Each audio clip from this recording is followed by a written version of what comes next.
Kalau tidak salah itu data di Kemendagri itu sudah lebih dari 200-an usulan pemekaran daerah otonom. 200 ya. Gitu ya.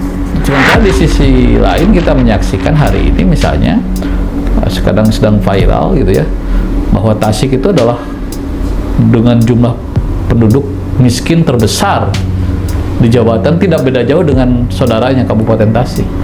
Karena kita punya pengalaman, ternyata kalau dikatakan ya boleh dikatakan gagal lah pemekaran wilayah Pemekaran itu. Kota Tasikmalaya Bapak bilang gagal? Gagal karena nggak berhasil meningkatkan. Sekarang coba lihat IPM-nya, gitu ya. Iya. Kan tadi ada indikator-indikator untuk melihatnya. Iya.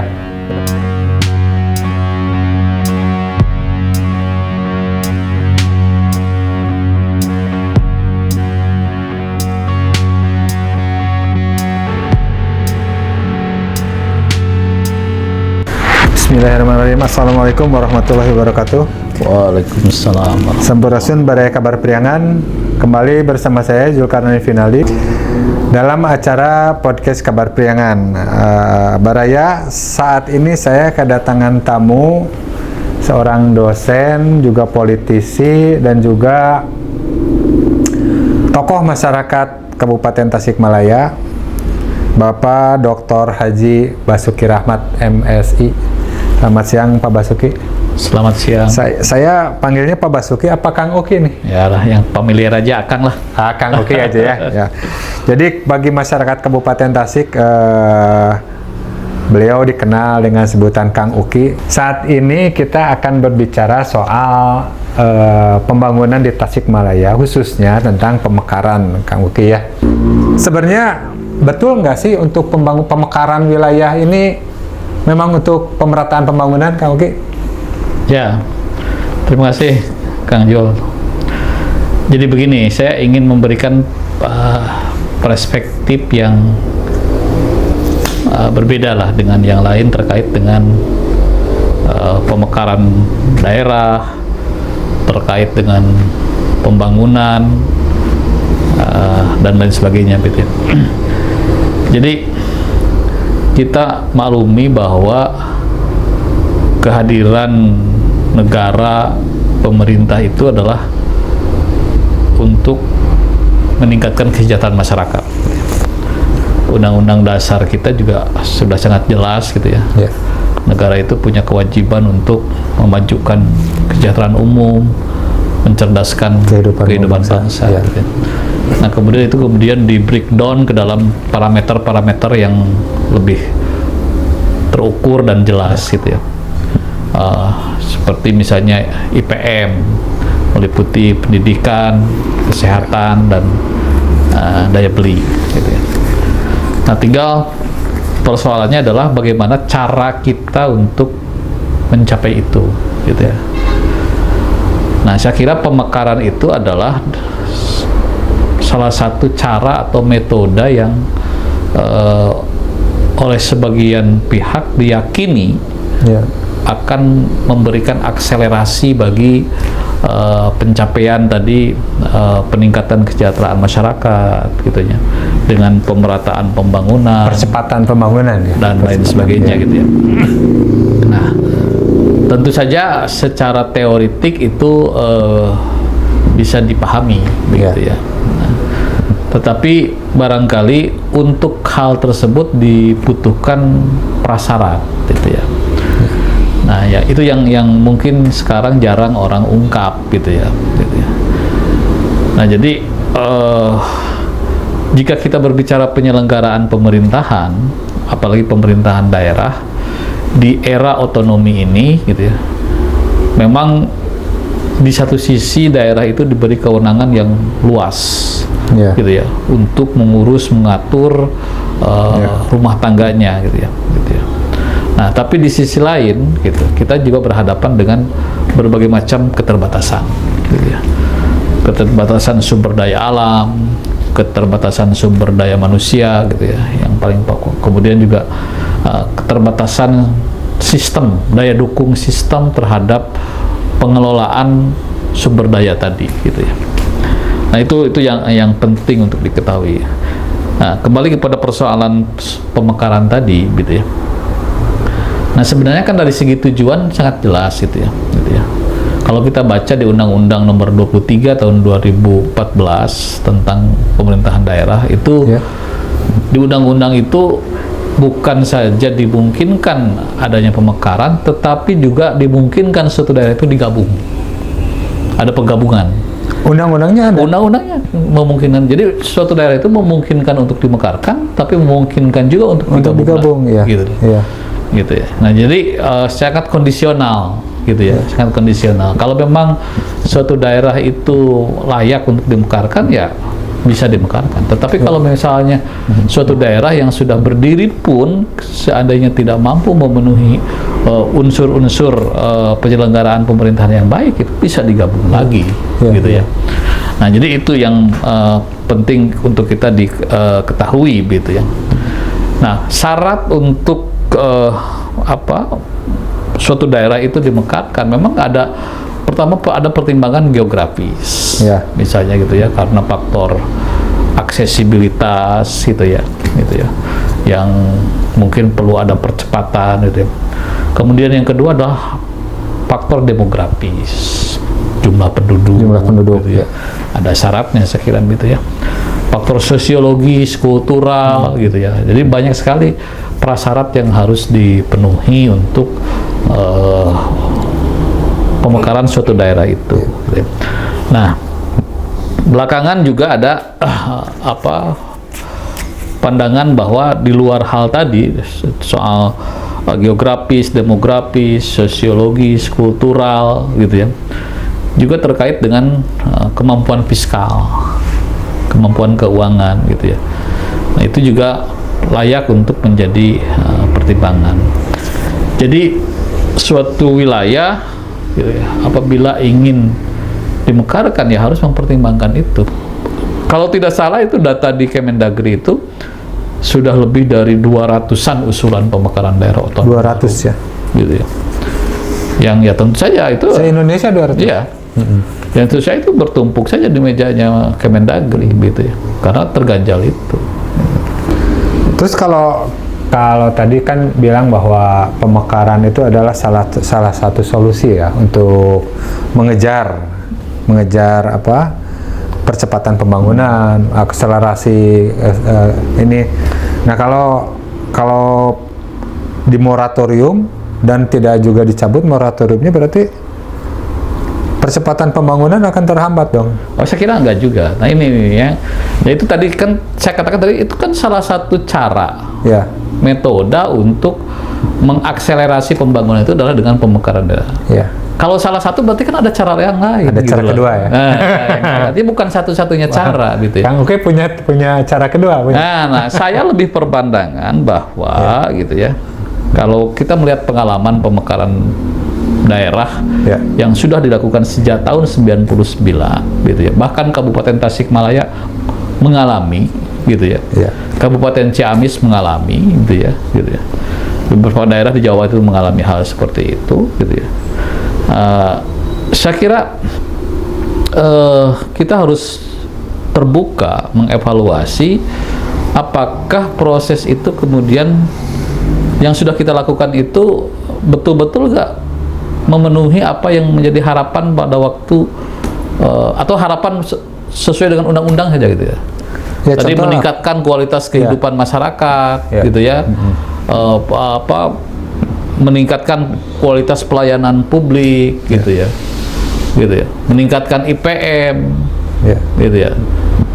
Sementara di sisi lain kita menyaksikan hari ini misalnya sekarang sedang viral gitu ya, bahwa Tasik itu adalah dengan jumlah penduduk miskin terbesar di Jawa Barat, tidak beda jauh dengan saudaranya Kabupaten Tasik.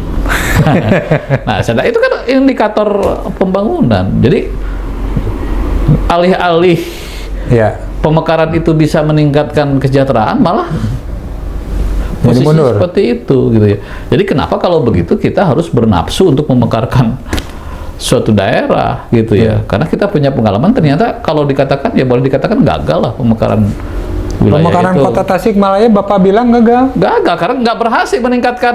Sekarang coba lihat IPM-nya gitu ya. Kan tadi ada indikator-indikator untuk melihatnya.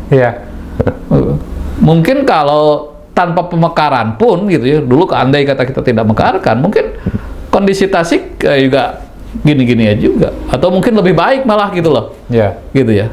Faktanya sudah dimekarkan, tapi kemudian sejumlah persoalan yang terkait dengan infrastruktur, dengan sumber daya manusia, IPM tadi dan lain sebagainya itu kan bermasalah semua. Padahal tadi kan tujuannya untuk meningkatkan akses.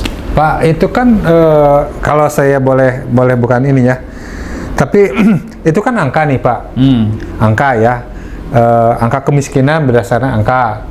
Tapi fakta kita seperti kalau kita melihat fakta kenyataan yang sekarang terjadi kehidupan masyarakat Kota Tasik kan ingar-bingar kerasanya hotel di mana-mana, bahkan orang bangun hotel sekarang udah aja lagi bangun hotel. Itu kan artinya kalau kita melihat bahwa ini pembangunan di Tasikmalaya ini maju gitu, seperti itu. Ya, itu memang harus dikaji. Itu memang apakah karena ada pemekaran atau memang karena memang Tasik itu dari dulu juga pusat pertumbuhan ekonomi Priangan Timur.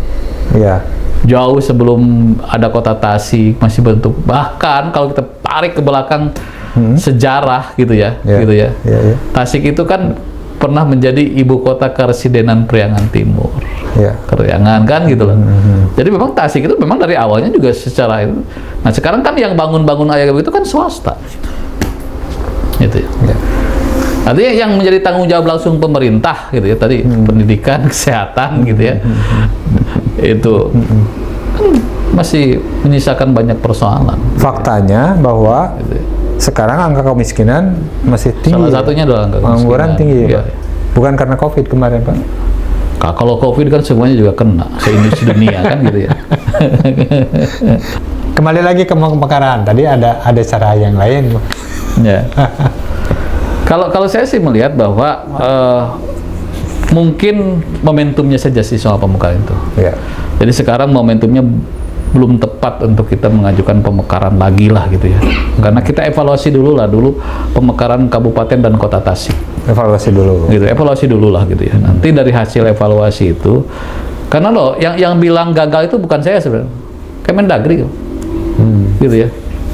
Dan ada dia menyebutkan beberapa daerah yang sukses, gitu, pemekaran yang sukses gitu ya.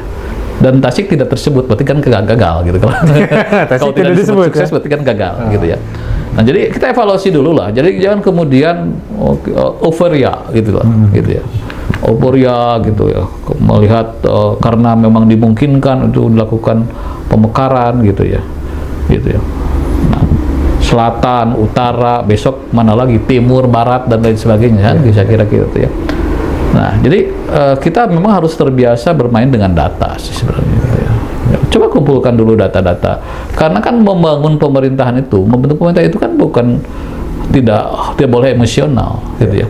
Artinya di situ kan ada nanti unsur pemerintah yang akan menyelenggarakan pemerintahan, gitu ya. Itu kan beban. Itu kan ada birokrasi di dalamnya, gitu ya. Ada lembaga-lembaga yang harus dibiayai dan lain sebagainya. Jadi alih-alih uang kita yang sedikit ini untuk membangun malah habis.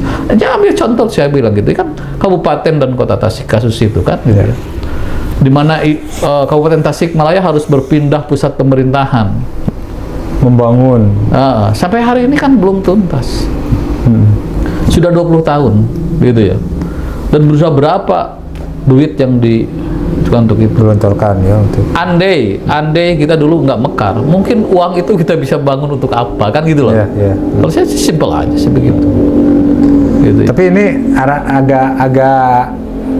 agak menyimpang dari pemikiran orang banyak nih kayaknya ini Kang Ukinya. Karena yang isu-isu yang kita tangkap kemarin itu kan bahwa katanya salah satu penyebab Jawa Barat tertinggal dari Jawa Tengah sama Jawa Timur karena jumlah pemerintah kota dan kabupatennya kalah sama mereka, seperti itu kan. Nah, saya kira belum tentu. Pikiran saya menyimpang dari pemikiran orang banyak. Jangan-jangan saya yang paling banyak, pemikiran saya yang paling banyak, gitu. Soalnya kan mereka itu bunyi, yang sebagian besar itu nggak bunyi aja.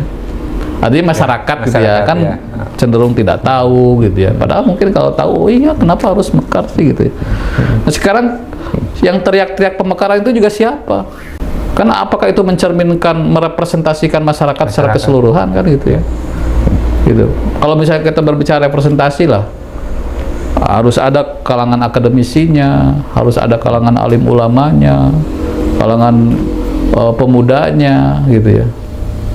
Saya juga mempertanyakan tuh. Cuma memang mereka seringkali bikin corong sendiri gitu ya untuk teriak-teriak pemekaran seolah-olah ya kemudian oh ini masyarakat ingin pemekaran, kan belum tentu juga buat saya. Makanya tadi saya jangan-jangan justru pemikiran saya yang paling banyak. Cuma jarang terekspos saja gitu. Tapi kan ini kan salah satunya juga kan bahkan untuk merespon isu bahwa Jawa Barat paling sedikit jumlah kabupaten kota, Pak Gubernur bahkan sampai saat ini sudah mengajukan kalau nggak salah udah 9 atau 12 gitu. Betul.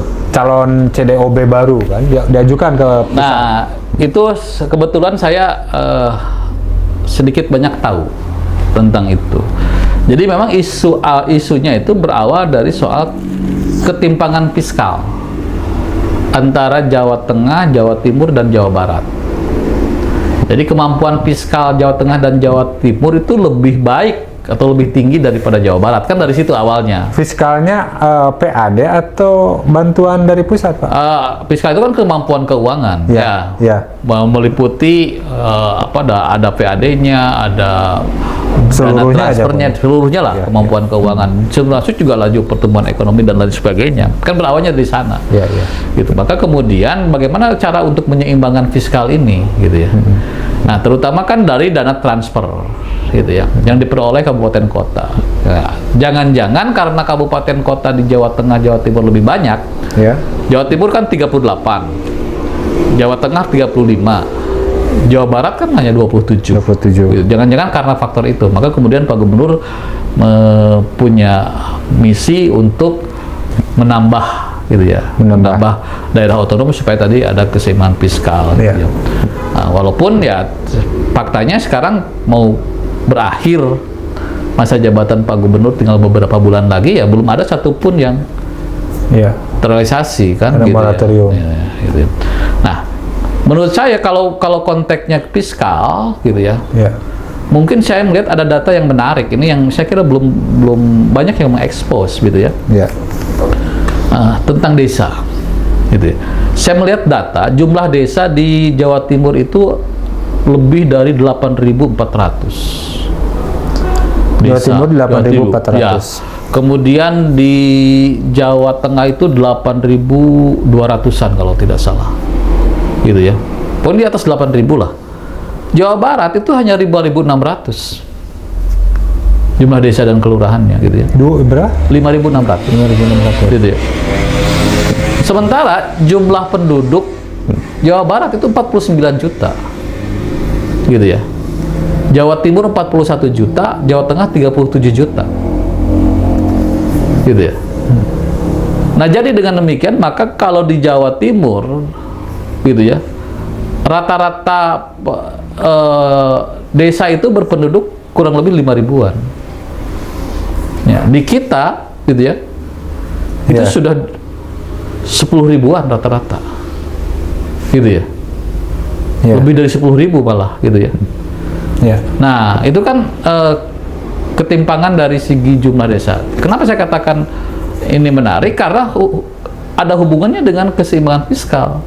Karena desa sekarang memperoleh dana desa.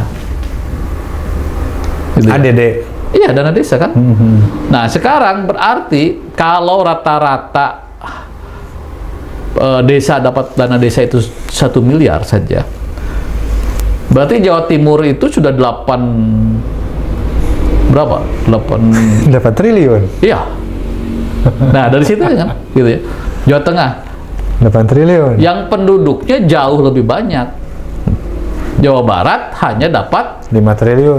Itu aja sih menurut saya. Ini di luar DAU, DAK, APBD untuk provinsi. Iya. Real. Untuk bahkan desa. kalau kita berbicara pengelolaan dana untuk karena kan semua dana-dana itu harus ditujukan untuk meningkatkan pembangunan, Iya. meningkatkan kesejahteraan, itu dana desa itu jauh lebih real, gitu ya. Karena coba lihat, dan satu miliar itu betul-betul digunakan untuk pembangunan,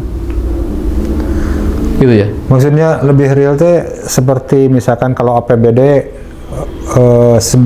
sekian 90% lebih digunakan untuk Ya, artinya tidak ada aparat beban, gitu. ya, tidak ada beban untuk hal-hal tadi, gitu ya. Iya. Kalau desa itu kan langsung masyarakat yang menikmati. tidak usah membayar ASN. Betul. Jadi artinya langsung dinikmati oleh masyarakat, gitu ya. Dana itu, gitu ya. Kalau begitu warga Jawa Timur, warga Jawa Tengah itu lebih makmur, lebih sejahtera dari Jawa Barat. Kalau lihat angka-angka ini, gitu ya. Logikanya Nanti kita seperti cari itu ya. saja bagaimana Jawa Tengah, Jawa Timur itu dari segi IPM. Logikanya kalau melihat angka-angka ini, mereka lebih berkemajuan ketimbang kita. Kalau berdasarkan dari sumber pembiayaan yang dia punya, gitu ya. Sementara satu desa hanya 5.000 orang. Rata-rata 5.000. Artinya ketika 1 triliun itu masuk ke satu desa ini untuk 5.000 orang. 5.000 Kan? orang. Sementara di kita 1 triliun untuk 10.000 orang. Makanya kalau kita mau menyeimbangkan dengan Jawa Timur saja misalnya, dengan rata-rata satu desa itu 5.000 orang, dengan penduduk Jawa Barat itu hampir 50 juta, berarti kita harus 10.000 desa. Ya, 10.000 desa. baru seimbang dengan Jawa Tengah, Jawa Timur. Satu desa 5.000 penduduknya, gitu ya. Sementara kita kan hanya 5.600. Jadi 2 kali lipat. Ketimpangan banget gitu. Iya. Dulu mungkin ketika desa belum dapat dana desa sih tidak problem, tapi sekarang menjadi problem karena serapan. Ini jadi menarik ya. Ini jadi Makanya menarik. saya tadi gitu, itu salah satu cara, gitu ya. Apakah misalnya sekarang pemekaran desa jauh lebih memungkinkan kita untuk menyeimbangkan fiskal kita lah. Itu aja dulu penyeimbangkan fiskal kita, gitu ya. Nah, sekarang karena begini, pemekaran desa itu jauh lebih sederhana, gitu ya, ketimbang pemekaran daerah, gitu ya. Dan kemudian juga dampak dari pemekaran desa itu tidak menimbulkan beban pemerintahan yang terlalu besar. Karena tidak perlu ada DPRD kan nanti di desa itu. Tidak ada ASN, gitu tidak loh. ada bupati baru, wali kota baru. Tidak ada pemilu ya. kada, gitu ya. Terus yang tadi Akang bilang bahwa Tidak perlu ada mobil dinas, gitu. 1 miliar itu langsung diserap oleh Langsung diserap oleh tidak masyarakat. perlu harus ada. Kalau Pemkab kan misalkan ini masuk dulu APBD, uangnya habis oleh belanja Ya, pegawai. kita tahu lah sendiri itu. bagaimana struktur APBD kita. Ya. Begitu-begitu juga. Nah sekarang kalau pemekaran wilayah kan diatur oleh undang-undang ya Pak Kang ya. Kalau pemekaran desa diatur oleh apa? Peraturan daerah, Perda. Perda. Jadi Cuma memang ada di tangan DPRD. iya, gitu ya. Cuma memang untuk pemekaran desa juga sebenarnya ada peraturan Menteri Dalam Negeri yang memoratorium. Sama, gitu ya. Oh, Nah, tapi maksud saya adalah gitu ya. Seolah-olah ini kan tidak jadi opsi gitu loh. iya. Ya. Kenapa tidak jadi opsi? Mungkin tidak seksi secara politik. Gitu ya. Padahal itu kalau ini jadi opsi, karena sebenarnya sama-sama di moratorium juga pemekaran desa itu. Tapi belum ada yang teriak soal ini, gitu ya. Padahal tadi kalau kita berbicara fiskal luar biasa itu. Bahkan tadi ada lebihnya malah kalau menurut saya gitu ya. Iya. Karena tadi akan langsung Diserap menggerakkan roda perekonomian di desa, dari desa, iya. gitu ya. Maksudnya mari kita jadikan itu salah satu opsi gitu, karena lebih murah, lebih sederhana, gitu ya. Resikonya tidak terlalu besar ketimbang kita membentuk daerah kabupaten atau kota, gitu ya. Tapi tetap saat ini posisinya sedang di moratorium juga. Sedang di moratorium, gitu ya. Jadi tinggal bagaimana political will dari pemerintah mungkin ya untuk mengusulkan agar mana dulu yang dicabut moratorium. Nah, gitu ya, mungkin gitu ya. Lebih berpihak kepada Kepentingan masyarakat, kepentingan pembangunan itu jauh lebih real. Desa dulu ya. Desa dulu, Desa. gitu ya. Ada syarat khusus nggak, Kang? Untuk pemerintahan, kalau tadi kan demografi, jumlah penduduk segala macam. Ada, gitu kan? Sama. Itu ininya. untuk penduduk desa itu minimal berpenduduk 2.500 kalau tidak salah. Nah, di kita udah 10.000 ya. Tadi. Berarti satu desa bisa dimekarkan 3 desa. Tuh. Tadi kan saya kan kalau untuk mengejar Jawa Timur saja untuk seimbang, Ya, 2 kali lipat. 2 kali lipat. 2 kali lipat, Kita ini, ya. gitu loh. Gitu. Kalau mau ngambil itu saja udah segitu, gitu. Tapi ini tidak berlaku untuk wilayah perkotaan ya. Yang statusnya kelurahan enggak. Yang selama kelurahan nggak bisa ya. Nah, kan kalau karena kan Banjar itu nggak ada yang kelurahan, masih desa semua. Banjar masih desa semua. Jadi memungkinkan. Ada beberapa kelurahan gitu. Memungkinkan untuk di. Nah, Tasik yang celaka itu semua jadi kelurahan. Sehingga dia nggak dapat dana desa, nggak bisa ikutan. nggak bisa ikutan. Dan ini memang betul ya bahwa dana desa masuk ke kelurahan, masuk ke desa dinikmati oleh masyarakat langsung ya. Kita lihat saja lah yang sudah terjadi beberapa tahun terakhir ini. Ya. Dana desa itu digunakan untuk apa? Bagaimana kemudian efek terhadap kehidupan masyarakat di sana, gitu ya. Gitu. Saya melihat luar biasa lah gitu ya. Gitu. Iya, iya. Apalagi kalau sekarang kan sedang dibahas nih perubahan undang-undang desa, gitu ya. Yang kaitannya sama pemilihan pilkades. Nah, kan yang akan diubah itu adalah masa jabatan kepala desa. Iya. Dari 6 tahun menjadi 9 tahun. Iya. Nah, kemudian satu lagi yang menarik menurut saya itu adalah adanya peningkatan dana desa menjadi 20% dari dana transfer. Berarti ada peningkatan 2 kali lipat dari dana desa yang sekarang. Jadi kalau sekarang desa itu dapat rata-rata 1 miliar, mungkin nanti bisa 2 miliar. 2 miliar. 2 miliar. Oh, jadi Gitu ya. asa mending Luar biasa kan? nyalon kadesnya. Oh iya, gitu ya. Ya, artinya kan itu luar biasa untuk nah itu memang akan mengubah paradigma pembangunan kita. Mungkin yang harus lebih banyak ya kita mendrive Ya. bagaimana desa membangun. Ya. Bagaimana membangun desa. Desa membangun dan membangun desa, gitu ya. Dan itu kira akan mengubah pendekatan kepemimpinan dan lain sebagainya, gitu ya. Tapi kalau itu dilakukan, saya kira percepatannya akan jauh lebih cepat ketimbang Cepat, ya. Pemekaran kabupaten kota. Ya. Kalau kita berbicara tadi laju pertumbuhan ekonomi, peningkatan kualitas sumber daya manusia misalnya, gitu ya. Saya yakin lebih ini, gitu ya. Pemekaran desa ini ya. Jadi kalau misalkan di Kabupaten Tasik aja sekarang ada 351. Berapa kira-kira? 2 kali lipat. Ya kalau hitung-hitungan tadi kan 2 kali lipat. kalau tadi kan rata-rata satu desa itu 5.000 lah kalau di Jawa Tengah, Jawa Timur 351 gitu. ya. Kalau kita lihat syarat di undang-undang itu kan cuma 2.500 sebenarnya untuk bisa dibentuk desa itu. 2.500 ya. 2.500 saja bisa. Jadi minimal di Tasik, Kabupaten Tasik bisa jadi 700 ya. Iya. 700. Kan kalau penduduk Tasik sekarang 1,7 juta 1,7 ya. gitu ya. Ya. Jadi kalau misalnya kita rata-ratakan misalnya tadi menurut undang-undang itu 3.000 saja. 3.000 ya. Berarti kan sudah hampir 17 bagi 3 600, 700, 800. 800 desa. Ini PR bagi Kali 2 miliar. kali 2 miliar ya. Ini PR. Sebesar itu akan dana masuk ke desa. Kalau sekarang 351 51. Berarti 351 miliar. cuma 351 ya. Kalau jadi 700 2 kali lipat. miliar. Penduduknya tetap. Penduduknya tetap. Kalau Geografisnya tetap. Ya. Kalau 2 miliar jadi 1,4. Ya. Luar biasa kan? Silakan pemegang kebijakan untuk berpikir ya. Iya, betul. Ada yang mau disampaikan kepada tentang pemekaran? Ya, intinya begini, karena memang semuanya itu nanti ini kalau kita ini kan di sini hanya suara rakyat lah gitu ya. Ya. Gitu ya. Nanti itu jadi atau tidaknya kan berbentuk policy, kebijakan. Nah, sekarang pemegang policy itu siapa? Ya. Nah, kan kalau di tingkat kabupaten ya eksekutif dengan bupati dengan DPRD ya cobalah. Ya. Minimal di level itu mereka berbicara tentang hal ini, gitu ya. Di tingkat provinsi gubernur dengan DPRD, di tingkat pusat juga begitu. Kang Uki kan nyalon sekarang ya? Enggak. DPRD? Enggak. Enggak? Tidak? Tidak. Serius? Betul. Oh. Bupati? Wallahu alam.